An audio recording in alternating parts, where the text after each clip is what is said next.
Hello? And now, AM 650 presents your source for leading-edge news and information on today's hottest products and services. This is Experts on Call on AM 650.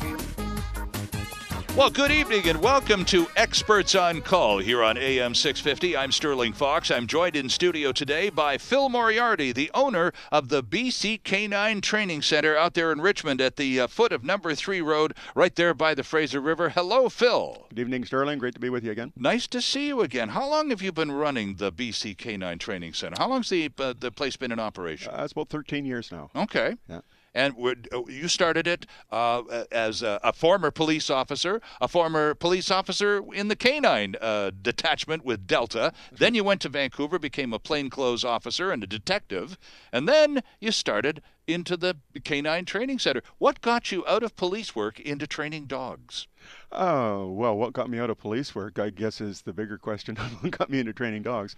I took all the training that was required for dog training. Sure. When I was with Delta and became a police dog master. Mm-hmm. But I knew that I didn't want to retire and have nothing to do. So while I was still young and able to I was still relatively young and able to formulate, plans. And sure. I saw the opportunity to train dogs and start up a kennel. And so I bought this current kennel from 3 other policemen who were using it specifically for training police dogs. Oh, okay. Yeah. But I wanted to open up to the public. Right. And do the methods, though, that you learned in the process of becoming a dog master with the police department, are those still the basic, they form the basic training routines that you conduct to this day? Sure. The foundation of anything that the dog does is basic obedience. Okay.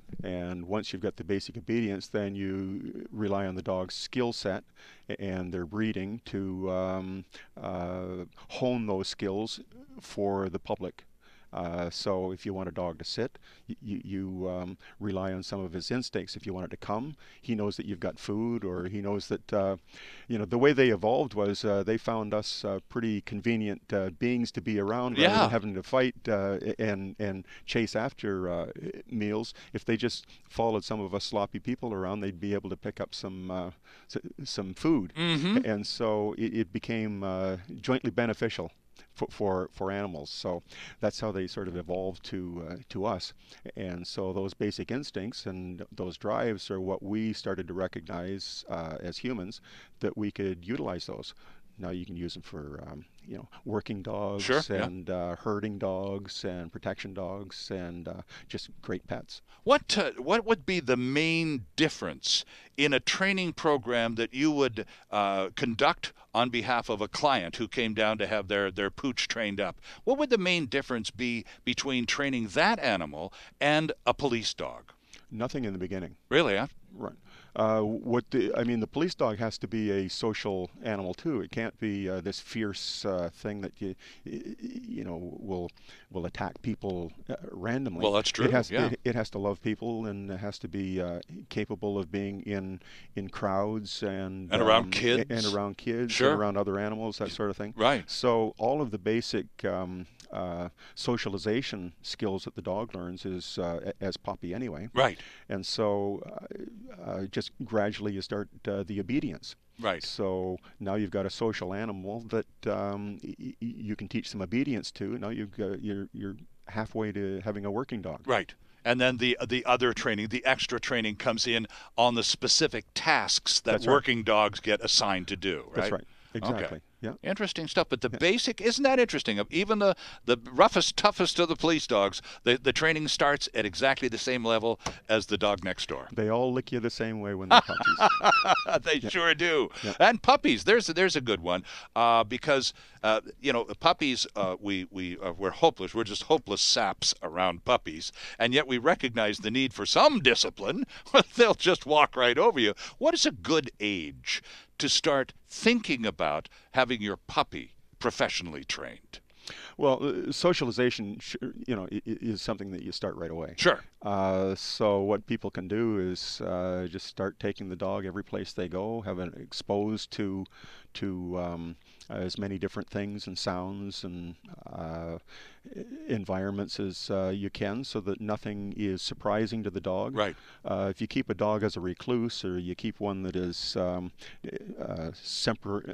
deprived of sensory skills, then the dog becomes nervous. Right. And we've got a lady on that, Verena, who we're going to be talking to shortly, I believe. Yes. And her dog is an example of socialization deprivation. Well, thank you for opening that door, and let's talk to Verena. Let's get her on the show. Verena is a client of the BC Canine Training Center in Richmond. Hello, Verena. Hi. How are you? I'm good, and you? I am very well, and Phil says hi as well. Thank you so much for joining us here on the program. What is your dog's name? Subi. How old is your dog, Verena? 2 years. Okay. A little bit over. Okay. How long have you had Subi? Just a year. Okay. So when did you meet Mr. Moriarty and make your way down to the BC Canine Training Center? That was in November, because I was so frustrated. I had a trainer for almost half a year, and she kept my dog totally separated. She said my dog was not capable of being with any other dog, probably never. And so we kept her separated. We went out of town with her where there was absolutely nobody. We kept her covered in a car because she used to go insane in a car. And then when my trainer took off for a while and said I should keep her just in a crate all day, I went down to BC Canine because once in a while I saw the ad in the paper. Right. And Phil right away said, there's nothing wrong with your dog. It's just under-socialized. Right. Now, as you were going through this experience with the other trainer, Verena, and she was telling you that it's, above all, you need to isolate this dog. This dog should not be allowed to interact with other dogs. Did that make sense to you at the time? Yeah, or did it strike you as being a bit odd? Well, yes, I questioned it sometimes, but then, she told me she's the professional, and I thought, yeah, okay, she probably sees something that I don't see. Right. And so I went along with quite a few things, not everything. And, but then when we went to Phil, I had the dog there maybe for 2 days. They phoned me already and said, do you want to see some pictures? After 2 days, she was running around with dogs there. Oh. Yeah. So much for splendid isolation then, right? Yeah. So, Phil, when Verena came with Subi to the BC Canine Training Center late last fall and showed up, tell us a story from your side, from the intake side, when Verena and her pooch showed up. Yeah. In fairness to Verena, the dog had a problem with his eye, and I think, Verena, did you feel that it was either in a fight or something, and it had been abused at one point, and that gave you some caution as well? Well, I was told she was running into a stick and poked out her eye, but I don't know if that's true. I see. Okay. So So when Subi came to us, I just wanted to see how she would express herself being alone in the kennel with 3 or 4 people standing around. Right. And she didn't show any indications of fear. I think one of the things that we noticed was that Verena was holding on to the dog tight because you were afraid that the dog was going to be doing something based on what the previous trainer had told you. Yeah, well, I'm still doing this because Phil told me I need training, not the dog. Isn't that true, Verena? And so nice of you to recognize that, yes, in the training of the dog, the humans also need a little bit of a push every now and then, too, don't we? Yeah, of course. Yeah. So in fairness, Verena wasn't skilled at it, so she was sending signals down the leash to the dog that she, based on her understanding of what the dog is and based on the understanding that she was given of what the dog should not be able to be. Right. And so those mixed signals were making their way down the leash and creating tension with the dog.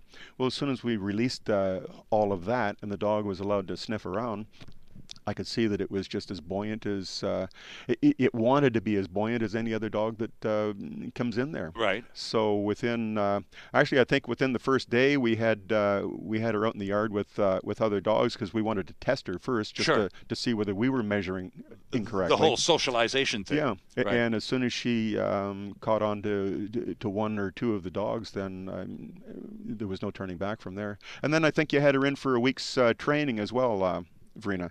2 weeks, and now two she weeks. goes 3 times a day. She goes 3 times a week. She goes for daycare because she loves it there. I'm sure. Now, Verena, I'm curious as to how long it took you when you showed up with Subi at the BC Canine Training Center, and Phil and his team were there. How long did it take you to recognize that these people were going to deal with your dog differently? You know, they didn't leave me a choice. They just said, okay, this dog is fine, leave her here. And, and I just did. I just trusted them. Well, because you arrive with a dog that had been diagnosed, for lack of a better word, or determined by another person to be fearful and aggressive and antisocial, and so basically a real problem dog. You show up, and these people at the BC Canine Training Center take one look at Subi and go, oh, she'll be fine. Yeah, I know. Phil said that right away. He said, there's nothing wrong with this dog. Yeah, because we didn't want the dog to be confined to a life of sensory deprivation. No. And that's the story that we were getting from its history. Because the dog had been kept isolated. Yeah. And, you can't fix something by leaving it broke. Right. No. And I have to tell you, the girls are fabulous, too. Oh, yeah, our staff. Mm-hmm. They're really good with her. I mean, she's really anxious to go every time they show up. Yeah. And the dog that used to throw tantrums and all that sort of thing in the car just hops into the car now and goes to the kennel. Oh, you should see her in the car when she sits even with the guard dogs. She's just fine. Yep. Isn't that problem. something? And this is the dog who you really had a great deal of difficulty even getting into a car. Well, because she was terrified because she had to go in a car and then she was covered up. Right. So she didn't see anything. Oh. So she went bananas. So, Phil, you're a professional dog trainer, and I'm not asking you to knock a competitor, but what do you suppose this whole isolation, you can't even cover the animal in a car, just cut off the senses. Dogs are incredibly sensory creatures, and when you deprive them of one or more of those senses in an ongoing fashion, you're creating, I would think, a pretty strange creature.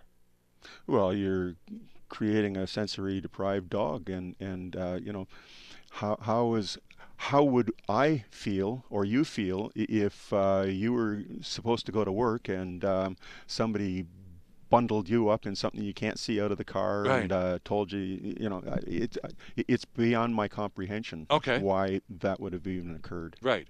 So, Verena, now, once Phil and the team did the intake assessment of your dog and decided that, oh, yeah, absolutely, we can work with this with Subi, no problem at all.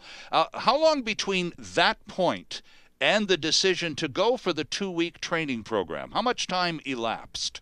5 minutes. Well, there you go. That's pretty amazing stuff. But then you must have had a watch on, Verena. But it was just it just felt that different to you, Verena. Yeah, I felt confident the way the way they said hello and whatever, And Phil actually came specially out on a Saturday to meet my dog. And I just felt good, so I just left her there.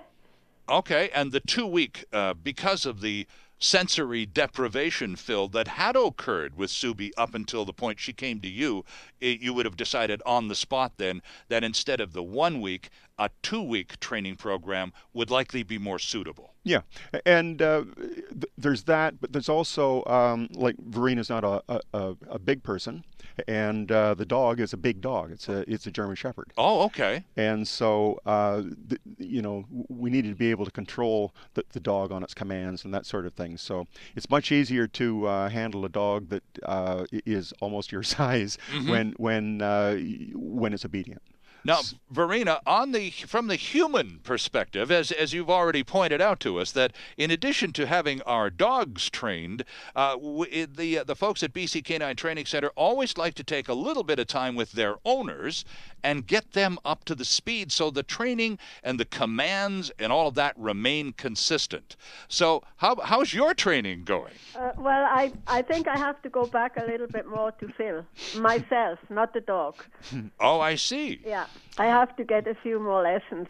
What Verena is a walking person full of love. Okay. And sometimes the dog needs a correction. Ah, I see. So you need to learn how to be a little more stern with Subi. Is that it, I know, Verena? because she's actually now a lap dog. Oh, a German Shepherd lapdog. I know. I used to have one of those. It's pretty funny, isn't it? Because they don't know how big they are. But their tongues are a lot bigger on your face than those little lap dogs. That's for sure. So now that you've been through the 2-week program, and now that you've got Subi into the doggy daycare program, you said you take her 3 times a week, Verena? Yeah, they pick her up and bring her back, 3 times a week. Now, is that for an all-day session then? Yes. Yeah, she just loves playing. Okay. Yeah. And She's so happy she waits at the gate when I tell her. Oh, is that right? Yeah. Isn't that something? For the antisocial, aggressive, fearful dog, now she's sitting at the end of the driveway, can't wait for the BC Canine people to come pick her up. To go to play with all her friends. Isn't that something? What a great story, Verena. Yeah, no, but, it's all true. I mean, I can't tell you what the guys did for my dog, honestly. Even my neighbor says that. She said it's just totally amazing. Well, and the girls at the kennel love her, too. I know, and she loves them, so, yeah. No, it's really amazing what they did for us. Well, I very much appreciate your taking the time to jump into the conversation with us this evening, Verena. You're welcome. It's lovely to hear a story of this, especially a dog that was so fearful and such an odd dog for you to have to deal with, to have that kind of turnaround, almost night and day in terms of personality change. What a wonderful story. Yeah. No, I'm quite happy, I tell you. Good. Well, we're happy you dropped in because it sure changed Subi's life around. Yeah, it did. And don't forget to carry on with those Verena training lessons as well now, okay? Yeah, I know, I have to. I have to work on that. A slightly firmer hand with a large German Shepherd is. And that doesn't mean you love them any less. It just means you're the boss. I know. Verena, thank you so much for being on the program with us today. It's lovely to speak with you. Okay, thank you. There's Verena from Richmond. Thanks, Verena. To say the very least, a very satisfied BC Canine Training Center customer. Phil, that's a great story with a dog that had been, well, I can say it, you don't have to, misdiagnosed by a so-called dog trainer and badly dealt with until they came to the BC Canine Training Center. Talk about turning everything around, the dog and the dog's owner. That's a happy story. Yeah, we're happy with it. We have another story to tell you on this edition of our BC Canine Training Center Conversations. Phil, former police officer, still training, working in security and patrol dogs, is going to take part in a demonstration up there in Whistler in a few weeks, and we'll tell you more about that, and we'll talk more about dogs and training here on Experts on Call on AM 650 after this. Delivering relevant and beneficial consumer information. This is Experts on Call, and there's more still ahead on AM 650.